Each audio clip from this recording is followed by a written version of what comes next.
तो नमस्कार दोस्तों, आप सभी का स्वागत है आपके YouTube channel dream India polytechnic में। आज के वीडियो लेक्चर फर्स्ट सेमेस्टर के स्टूडेंट्स के लिए जिसमें हम पढ़ने वाले फिजिक्स का सबसे बेहतरीन चैप्टर जिसका नाम है कार्य ऊर्जा तथा शक्ति। ये चैप्टर आपके लिए बहुत इंपॉर्टेंट है। इस क्वेश्चन से ऐसा ना हो कि आपका देखिए क्वेश्चन ऐसा नहीं कि ये चैप्टर आपका ऐसा है। इस चैप्टर से आपके short, long, very short question तीनों प्रकार के क्वेश्चन बनते हैं। ऑब्जेक्टिव इस चैप्टर से जरूर बनते हैं। तो आप याद रखिए जो आपका चैप्टर बहुत इंपॉर्टेंट है। इससे आपके लॉन्ग से लेकर शॉर्ट तक, वेरी शॉर्ट तक क्वेश्चंस बनते हैं। और ये क्वेश्चन मान लीजिए अगर आपने इस चैप्टर पढ़ लिया तो कम से कम 12 से 15 नंबर के क्वेश्चन आपको इसमें से मिल जाएंगे। इस चैप्टर से मेरी गारंटी आपको 12 से 15 नंबर के क्वेश्चन आपको डेफिनेटली मिल जाएंगे। 12 नंबर तक के क्वेश्चन तो आपको 100% एग्जाम में मिलेंगे, क्योंकि इस चैप्टर से आपकी प्रूविंग भी आती है और क्वेश्चन की भी डेरिवेशंस भी आते हैं। और आपसे कभी कभार थियोरेटिकल को इससे बहुत ज़्यादा पूछा जाता है। इस चैप्टर से आपको थियोरेटिकल बहुत ज़्यादा पूछा जाता है। तो देखिए इसी चैप्टर को हम कवर करने वाले हैं। तो इसको हम 2 या 3 पार्ट्स में कवर करेंगे वैसे तो देखिए स्टार्ट करते हैं पहले शॉर्ट क्वेश्चंस को पढ़ना। तो देखिए पहले क्वेश्चन और लिखा है इसमें कि द्रव्यमान ऊर्जा का मान अर्थात, ठीक है, द्रव्यमान ऊर्जा का मान अर्थात उनके मध्य संबंध स्थापित करें। कि द्रव्यमान ऊर्जा को संबंध होता है, यानी कि उसके हमको, यानी कि इसका जो फार्मूला हमको लिखना है तो बहुत फेमस फार्मूला, इसको हम बताते हैं आइंस्टीन का द्रव्यमान ऊर्जा संबंध। ठीक है, इसको हम क्या नाम से जानते हैं? आइंस्टीन का द्रव्यमान ऊर्जा संबंध के नाम से हम इस फार्मूला को जानते हैं। ये क्या होता है? ई बराबर एम सी स्क्वायर होता है। ई बराबर एम सी स्क्वायर होता है। ई आपकी ऊर्जा है, एम इसका द्रव्यमान, और सी यहाँ पर क्या प्रकाश का वेग है। यहाँ पे सी क्या प्रकाश का वेग का वर्ग है। इस प्रकार से देखिए तो आपसे कहा जाएगा कि द्रव्यमान ऊर्जा के मध्य संबंध देखिए, अतः उनका फॉर्मूला लिखो तो क्या होगा? द्रव्यमान ऊर्जा का संबंध क्या होगा? ई बराबर एम सी स्क्वायर। आपको याद कर लेना, ई बराबर एम सी स्क्वायर हमारा क्या होता है, इसमें से फॉर्मूला इस प्रकार से बनता है। ठीक है, अब देखिए क्वेश्चन नंबर सेकंड की ओर बढ़ते हैं। तो क्वेश्चन नंबर सेकंड हमारा क्या लिखा है? इसमें लिखा है स्थितिज ऊर्जा किन कारणों से उत्पन्न होती है। यानी जो ऊर्जा हमारे मुख्यतः 2 प्रकार की होती है, गतिज ऊर्जा होती है और एक स्थितिज ऊर्जा होती है। तो आपसे पूछा कि स्थितिज ऊर्जा किन कारणों से उत्पन्न होती है। तो देखिए वस्तु की विकृत अवस्था, यानी कि वस्तु का ऐसा रूप होता है, वस्तु की विकृत अवस्था किस अवस्था में पाई जाती है। ठीक है, एवं स्थिति के कारण क्या उसकी स्थिति ऊर्जा उत्पन्न होती है। स्थिति ऊर्जा यानी कि किसी प्रकार का उसमें मूवमेंट ना होना, किसी प्रकार की उसमें गति ना होना। तो यानी कि एक जगह स्थिर वस्तु को बोलते हैं। जैसी वस्तु जो स्थिर है उसमें क्या सी ऊर्जा होगी, स्थिति ऊर्जा हमारी इसमें क्या लाएगी। तो देखिए स्थिति ऊर्जा किन कारणों से उत्पन्न होती है? वस्तु के विकृत अवस्था एवं स्थिति के कारण हमारी स्थिति ऊर्जा उत्पन्न हो जाती है, किसी वस्तु में अथवा ठीक है किसी भी थिंग में हो। अगला बहुत इंपॉर्टेंट क्वेश्चन जो आपको अधिकतर अभी तक इस बार इसको पूछा, कम से 5 से 6 बार इसको एग्जाम में पूछा जा चुका है अभी जितने सेमेस्टर के आपके एग्जाम हुए हैं। तो देखिए तो ये बहुत इंपॉर्टेंट क्वेश्चन में लिखा है आपका क्या? किलोवाट घंटा तथा जूल में संबंध देखो। किलोवाट घंटा तथा जूल में आपको संबंध बताना। तो हम जानते हैं बिल्कुल, आपने बचपन से पढ़ भी रखा होगा कि 1 किलोवाट, यानी 1 किलोवाट आवर क्या होता है? 1 किलोवाट आवर होता है 3.6 क्या 3.6 से 10 की पावर 2, 10 की पावर क्या 6 है, 3.6 मल्टीप्लाई 10 की पावर 6 जूल होता है। यानी कि देखो 1 किलोवाट, यानी कि देखो 1 KWH 1 किलोवाट घंटा, 1 किलोवाट घंटा इक्वल क्या होता है? 3.6 मल्टीप्लाई 10 की पावर 6 जूल हमारे इक्वल इसके होता है। तो इस प्रकार से आपको इसमें लिख देना। बहुत इंपॉर्टेंट क्वेश्चन आपके लिए। अब बढ़ते हैं अगले इंपॉर्टेंट क्वेश्चन की ओर। देखिए अगला इंपॉर्टेंट क्वेश्चन लिखा कि जूल से क्या तात्पर्य, क्या लिखा है इसमें? अगला हमारा इंपॉर्टेंट क्वेश्चन है कि जूल से आपका क्या तात्पर्य, आप जूल से क्या समझते हैं। तो देखिए बहुत इंपॉर्टेंट क्वेश्चन, इसको आप याद कर लीजिएगा। इन 2 क्वेश्चन को तो आप रट ही लीजिएगा। लिखा है इसमें क्या? जूल से क्या तात्पर्य। तो देखिए जब यदि किसी वस्तु पर क्या, यदि किसी वस्तु पर, ठीक है, यदि किसी वस्तु पर 1 न्यूटन का आपने बल लगाया, यानी कि यदि किसी वस्तु पर 1 न्यूटन का बल कार्य करता है और वस्तु को अपनी ही दिशा में, जिस वस्तु में आपने उसमें बल लगाया तो वस्तु को कहाँ? अपनी ही दिशा में। तो देखिए वस्तु को अपनी ही दिशा में 1 मीटर विस्थापित कर देगा, यानी कि वस्तु को 1 मीटर उसी दिशा में, जिस दिशा आपने बल लगाया उसी दिशा में क्या उसको आगे की ओर धक्का दे देगा, यानी कि उसको आगे की ओर विस्थापित कर देगा, उसको आगे की ओर बढ़ा देगा।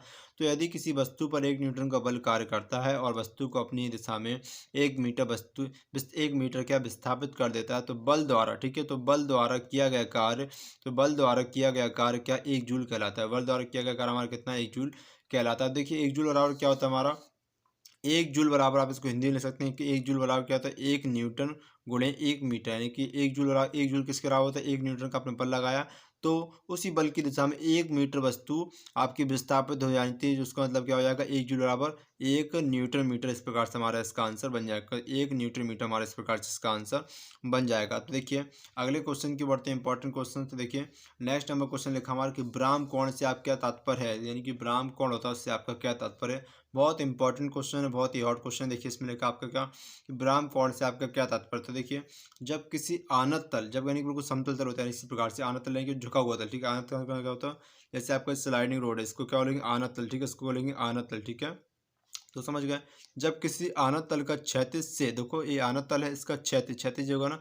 जब किसी आनत तल का क्षैतिज से, ठीक है, क्षैतिज से न्यूनतम कोण कितना अल्फा हो, ठीक है, कोई आपने कोण बनाया, यानी कि जब किसी आनत तल का समतल से अल्फा कोण हो, कितना अल्फा कोण बनाया है, ठीक है। तो देखिए किसी आनत तल का क्षैतिज से वह न्यूनतम कोण अल्फा जिस पर समतल पर रखी कोई वस्तु, यानी जिस पर समतल पर रखी कोई वस्तु, इस पर मान ली कोई वस्तु रखी है, वो नीचे फिसलना स्टार्ट कर देते हो। देखो जिस पर समतल पर रखी कोई वस्तु ठीक फिसलने की स्थिति में आ जाती है, ठीक फिसलने की स्थिति में आ जाती है, ब्राह्म कोण हमारा वो कहलाता है। इसको हम ब्राह्म कोण यानी कि जब किसी आनत तल, यानी कि जब किसी आनत तल पर रखी हुई कोई वस्तु, ठीक है, इस पर कोई वस्तु रखी है और जो समतल पर फिसलती हुई आती है इस प्रकार से, यानी कि जब इस पर हम इतना कोण का मान कर दें कि जो वस्तु आपकी धीमे धीमे फिसलना स्टार्ट कर दे, तो हम इसको बोलेंगे ब्राह्म कोण। हम इसको यहाँ पे कहेंगे, इसको क्या कहेंगे, ब्राह्म कोण, हम इसके नाम से जानेंगे। तो देखिए, तो किसी आनत तल का क्षैतिज से वह न्यूनतम कोण अल्फा जिस पर समतल पर रखी कोई वस्तु ठीक फिसलने की स्थिति में आ जाती है, ठीक फिसलने की स्थिति में आ जाती है, वह हमारे क्या ब्राह्म कोण कहलाती है, ब्राह्म कोण अब कहलाती है। अब देखिए इसके बाद बढ़ते हैं अगले इंपॉर्टेंट क्वेश्चन की, जो आपको न्यूमेरिकल है। तो जो न्यूमेरिकल आपसे पूछे जा सकते हैं, तो उस न्यूमेरिकल को हमने ध्यान रखा। तो देखिए उस न्यूमेरिकल की ओर आते हैं। तो देखिए ये आपके सामने न्यूमेरिकल में लिखा क्या क्या 72 किलोमीटर प्रति आवर की चाल से, ठीक है, 72 किलोमीटर प्रति आवर की चाल से, ठीक है, यानी कि 72 किलोमीटर प्रति घंटा की चाल से क्षैतिज सड़क पर चलने वाली कोई कार, क्षैतिज सड़क पर चलने वाली कोई कार 180, कितना 180 न्यूटन का बल का सामना कर रही है, 180 न्यूटन बल का सामना कर रही है। उसके इंजन की शक्ति आपको बतानी है, उसके इंजन की हमको शक्ति क्या ज्ञात करनी है, उसके इंजन की शक्ति हमको क्या उसमें ज्ञात करनी है। तो देखिए सबसे पहले आपको क्या दे रखा है इसमें, देखो इसको पढ़िए। इसमें लिखा 72 किलोमीटर प्रति घंटा की चाल से कोई, ठीक है, 72 किलोमीटर घंटा उसकी क्या होगी, चाल होगी, ठीक है, आप समझ आए। इसकी स्पीड दे रखी है, चाल से क्षैतिज सड़क पर चलने वाली कोई कार 180 न्यूटन का, कितने न्यूटन का, 180 न्यूटन का बल का सामना कर रही है। उसके बल का मान कितना 180 न्यूटन बल है। तो इसके इंजन की आपको शक्ति यानी कि पी आपको निकालना। तो देखो जो पहले आपको डाटा दिया होता है उसको हम लिख लेते हैं। तो देखिए हम लिखा, इसमें आपको दे रखा है क्या 72 किलोमीटर प्रति घंटा की चाल से, तो लिख लेते हैं वी और आवर क्या लिख लेंगे 72 किलोमीटर प्रति घंटा। हमने इसमें इसकी चाल को लिख लिया। अब इसको चाल को हम बदल लेते हैं कहाँ, मीटर पर सेकंड। इस चाल को हम कहाँ बदलेंगे, मीटर पर सेकंड। तो देखो 72, जब किलोमीटर प्रति घंटा को हम मीटर पर सेकंड बदलेंगे, क्या करेंगे इसमें सिंपल सा 5/18 से हम क्या करेंगे इसमें गुणा कर देंगे। 5/18 से इसको मीटर पर सेकंड में करने से हमारे क्या ये कन्वर्ट हो जाएगा, 1 किलोमीटर आवर प्रति घंटा कहाँ हो जाएगा, मीटर प्रति सेकंड में हमारे कन्वर्ट हो जाएगा। तो देखिए 18 एकम 18 और 18 चौका 72, इस प्रकार से लिखा। आप देखो 4 पंचे कितना हो जाएगा 20, तो लिख लेते हैं इक्वल 20 मीटर प्रति सेकंड की क्या हो जाएगी हमारी चाल, यानी जो आपकी किलोमीटर प्रति घंटा वाली चाल कहाँ कन्वर्ट होगी हमारी मीटर पर सेकंड, वो हमारी चाल इसमें कन्वर्ट होगी इस प्रकार से, ठीक है। अब देखिए इतना समझ के हमने चाल को तल करे। तो देखो 72 किलोमीटर प्रति घंटा की क्षैतिज सड़क की चाल से क्षैतिज सड़क पर चलने वाली कोई कार 180 न्यूटन के बल का सामना करती है। कितने न्यूटन बल का सामना करती है, 180 न्यूटन का। तो देख लो बिल्कुल सिंपल से हम लिखा एफ कौन कितना 180 न्यूटन, बिल्कुल सेम यहाँ पर लिख दिया, ठीक है। अब क्या पूछा आपसे, उसके इंजन की शक्ति हमको ज्ञात करनी है, उसके इंजन की शक्ति यानी कि पी का मान हमको निकालना है। तो हम जानते हैं कि पी बराबर क्या होता है, बिल्कुल पी बराबर, यानी कि जब आपको बल दे रखा और वेग दे रखा, तब इसके टर्म में फॉर्मूला क्या होता है, पी बराबर होता है बल गुणा वेग, हमारे क्या शक्ति के फॉर्म में हमारे फॉर्मूला होता है। तो देखिए तो एफ का मान कितना हमारा निकला 180 न्यूटन मल्टीप्लाई इसका मान कितना हमारे 20 मीटर पर सेकंड। तो देखिए इस प्रकार से अब इसका गुणा करेंगे तो क्या आएगा 18×2 3600, यानी क्या आ जाएगा आपका आंसर 3600 वाट हमारा इसका उत्तर आ जाएगा। इसकी शक्ति कितनी आई 3600 वाट, हमारा इसका आंसर आ गया 3600 हमारे क्या वाट में आंसर आ गया। तो इतना समझ में आ गया, यानी कि 72 किलोमीटर की चाल से 72 किलोमीटर प्रति घंटा की चाल से क्षैतिज सड़क पर चलने वाली कोई कार 180 न्यूटन बल का सामना कर रही है। तो उसके इंजन की शक्ति ज्ञात करनी है। सबसे पहले आपको वेग दे रखा,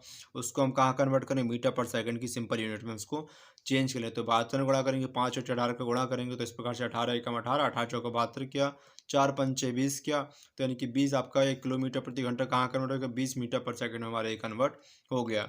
और आपको बल बता रहे हैं कि बल कितना दे रखा है, इसमें बल दे रखा है आपको 180 न्यूटन का बल गिवन है। तो आपसे शक्ति पूछी, शक्ति और आप जानते हैं कि जब आपको बल और वेग दे रखा तब उसके फॉर्म में क्या होता है, शक्ति फॉर्म में शक्ति बराबर होता है बल गुणा वेग। तो देखिए बल का मान हमने यहाँ रखा 180 और वेग का मान कितना 20 मीटर प्रति सेकंड आया। अब इसका आपस में गुणा किया 336 प्रकार से हमारा आंसर आ गया 3600 वाट। तो इस प्रकार से हमने इसकी शक्ति ज्ञात कर ली। अब बढ़ते हैं अगले इंपॉर्टेंट क्वेश्चन के। देखिए तो अगला इंपॉर्टेंट क्वेश्चन लिखा है हमारे इसमें क्या कि 5 ग्राम, ठीक है, 5 ग्राम द्रव्यमान की एक गेंद, ठीक है, कितनी है उसका द्रव्यमान कितना दे रखा है आपको 5 ग्राम के, ठीक है, 5 ग्राम द्रव्यमान की एक गेंद 1 किलोमीटर ऊंचाई से गिर रही है, 1 किलोमीटर ऊंचाई से नीचे की ओर गिर रही है, तो ठीक है। तो यह 50 मीटर प्रति सेकंड या 50 मीटर प्रति सेकंड के वेग से पृथ्वी से क्या टकराती है। तो इस पर किए गए कार्य की आपको गणना करनी है, इस पर किए गए कार्य की हमको गणना करनी है। तो देखो सबसे पहले आपको क्या दे रखा है इसमें एम की वैल्यू दे रखी है 5 ग्राम, कितनी 5 ग्राम इसमें डाटा लिख लेते हैं एम पॉइंट। अब देखो कितना 1 किलोमीटर ऊंचाई से गिर रही है, लिख लेते हैं इसकी हाइट, हाइट इसकी कितनी आपकी 1 किलोमीटर ऊंचाई से आपकी वो गिर रही है। तो इस प्रकार से आपको एम का मान कितना से 5 ग्राम दे रखा। इसके बाद इसमें लिखा है कि देखो 5 ग्राम द्रव्यमान की गेंद, यानी कि हम लिखा है इसका द्रव्यमान आपको 5 ग्राम लिख रखा। इसका लिखा है एक गेंद 1 किलोमीटर ऊंचाई से गिर रही है, यानी कि 1 किलोमीटर आपका क्या विस्थापन आएगा, 1 किलोमीटर आपका क्या हो जाएगा विस्थापन। तो 1 किलोमीटर हमने लिखा है, इसको हम किलोमीटर कहाँ कन्वर्ट करेंगे मीटर में, सिंपल सी फॉर्म में। तो 1 किलोमीटर हम जानते हैं 1000 मीटर के बराबर होता है। इतना लिख लिया। तो आपको द्रव्यमान लिख लिया, इसका हमने देखो उसका विस्थापन लिख लिया, आपने लिखा यह 50 मीटर प्रति सेकंड के वेग से पृथ्वी से टकराती है। तो वेग का मान कितना दे रखा है आपका, वेग का मान दे रखा है इसमें 50 मीटर पर सेकंड, हमने यहाँ पर इसको भी इनको राइट कर लिया, ठीक है, इतना समझ गए। तो आपसे क्या पूछा, किए गए कार्य की गणना आपको करनी है, किए गए कार्य की आपको गणना इसमें फाइंड करनी है। तो देखो आपको कार्य इसमें निकालना है। तो सबसे पहले हम जानते हैं, देखो इसके अलावा आपको ग्रेविटी का मान दे रखा है, यानी गुरुत्वाकर्षण त्वरण का मान कितना है आपका 0 = 10 मीटर प्रति सेकंड, इसको हमको दे रखा है। तो देखिए सबसे पहले क्या है, हम जानते हैं कि एफ बराबर क्या होता है, सिंपल से हमारा एम जी होता है। एफ बराबर क्या होता है हमको एम जी हमारा इस प्रकार से होता है। तो पहले हम एफ का मान निकाले थे, तो एफ बराबर एम का मान कितना हमारा 5 ग्राम, तो लिख दिया 5 ग्राम। और जी का मान कितना हमारा 10, तो 5 हम 50, इस प्रकार से आपका कितना 50 न्यूटन का बल हमको इसमें प्राप्त हो गया। अब इसके बाद हम जानते हैं कि कार्य बराबर क्या होता है, कार्य बराबर मतलब होता है क्या, देखिए लिखते हैं कार्य बराबर बल गुणा विस्थापन होता है, बल गुणा विस्थापन हमारा इस प्रकार से होता है। तो देखो बल का मान कितना 50 न्यूटन है, 50 न्यूटन यहाँ लिखा, और विस्थापन कितना आपका 1000 मीटर का है। तो देखो यहाँ पे लिख लेते 1000 मीटर। तो देखिए 1000 मीटर लिखने के बाद क्या करेंगे, इसमें से अब इसका गुणा करेंगे, तो यहाँ पे हो जाएगा कितना 5000 से किसी का कितना हो जाएगा 50,000 में कन्वर्ट है, इस प्रकार से कितना, यानी कि 50,000 कितना हमने जूल यहाँ पे इसमें कार्य करेंगे। तो इसमें कितना जूल वर्कर होगा आपका, डब्ल्यू राव कितना आएगा 50,000 जूल। तो देखिए इतना क्वेश्चन समझ गया कि नहीं। देखिए 5 ग्राम द्रव्यमान की एक गेंद 1 किलोमीटर ऊंचाई से गिर रही है, ठीक है। यह 50 मीटर प्रति सेकंड के वेग से पृथ्वी से क्या टकराती है। तो किए गए कार्य की आपको गणना करनी है। सबसे पहले आपको एम का मान दे रखा, तो एम की वैल्यू हमने यहाँ लिखी, और विस्थापन दे रखा आपको किलोमीटर, तो आपने यहाँ पे लिख लिया इसको, और इसको मीटर कन्वर्ट कर लिया किलोमीटर से। अब इसके अलावा आपको इसमें जो वेग दे रखा, तो वेग बराबर लिखा वी बराबर क्या 50 मीटर प्रति सेकंड लिखा हमने। हमसे पूछा कि कार्य की गणना कीजिए, तो पहले आपको कार्य निकालना, तो कार्य के लिए पहले क्या करेंगे हम इसमें बल का मान निकालें। तो बल बराबर क्या होगा एफ इंटू जी होगा। तो एम का मान कितना हमारा 5 ग्राम, और जी का मान हमारा 10 ग्राम। तो देखिए इनका गुणा करें 50 न्यूटन हमारा इस प्रकार से हो जाएगा। अब इसके बाद आपको क्या है, बल बराबर होता है क्या, देखो कार्य बराबर क्या होता है बल गुणा विस्थापन, कार्य बराबर क्या होता है बल गुणा विस्थापन। तो बल का मान हमने रखा 50 न्यूटन, विस्थापन हमारा 1000 मीटर था। अब इनका आपस में गुणा किया, तो आपका कितना 50,000 जूल का हमारा क्या कार्य का मान आ गया। तो देखिए इस प्रकार से हमने आज की वीडियो में शॉर्ट क्वेश्चंस को कवर कर लिए, जो बहुत इंपॉर्टेंट थे विथ न्यूमेरिकल्स। अब मिलते हैं नेक्स्ट वीडियो में, जो आपकी बहुत इंपॉर्टेंट होगी, जिससे आपके 100% लॉन्ग आने के पूरे पूरे चांस रहेंगे। तो मिलते हैं नेक्स्ट वीडियो में, तब तक के लिए गुड बाय। अगर वीडियो पसंद आए तो वीडियो को लाइक, चैनल को सब्सक्राइब तथा दोस्तों के साथ शेयर जरूर करें, ठीक है। Thank you.